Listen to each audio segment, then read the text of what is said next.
بسم الله الرحمن الرحيم. صباح الخير، صباح البشريات. والله إحنا ذاتنا فقدناكم. وعذرا على الغياب. اليوم 20 رمضان، تصوموا وتفطروا على خير إن شاء الله. يعني الضربات اللي شفناها أمس ولمس في نيالة وفي الضعين، يعني ضربات، يعني في حتات توفرت فيها معلومات، سواء كان أماكن بتاع الذخيرة، أماكن بتاع السلاح، مسيرات أو تشويش، أجهزة بتاع التشويش. وأحدثت خسائر، أحدثت خسائر وخسائر كبيرة جدا.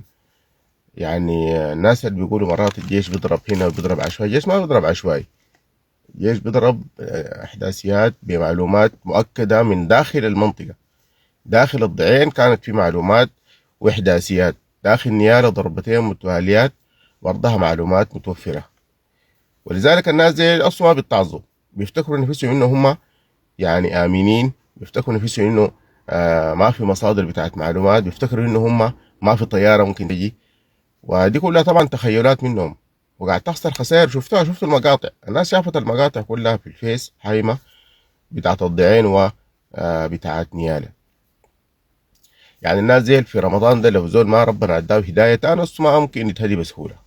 لأنه رمضان ده فرصة بالنسبة للناس اللي هسه بيغاتلوا مخدوعين وما عارفين نفسهم يغاتلوا من أجل شنو. وشفناهم ماتوا في بارة، والله ماتوا في بارة موت كتير صراحة. كلهم فيهم جزء كبير سودانيين. زمان كنا بنقول مرتزقة، هسه أغلب المرتزقة ذاتهم بيقوا ما في شيء. الناس الموجودين ديل من أولاد البلد دارين يقاتلوا من أجل السرقة والنهيب واغتصابات وغيره، بس مسألة ترفيهية كده، ولذلك قاعدين يموتوا موت تقيل يعني. وإن شاء الله ربنا يهدي الجميع يعني.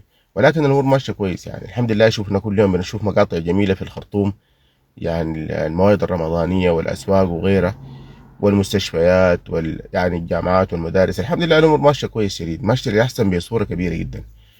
يديكم العافية، وشهر الصوم وتفطروا على خير إن شاء الله. الشهر ده يكون آخر شهر تنتهي فيه هذه الحرب اللعينة، وينعم المواطن السوداني كله، وينعم البلد بالسلام إن شاء الله والأمن. يديكم العافية.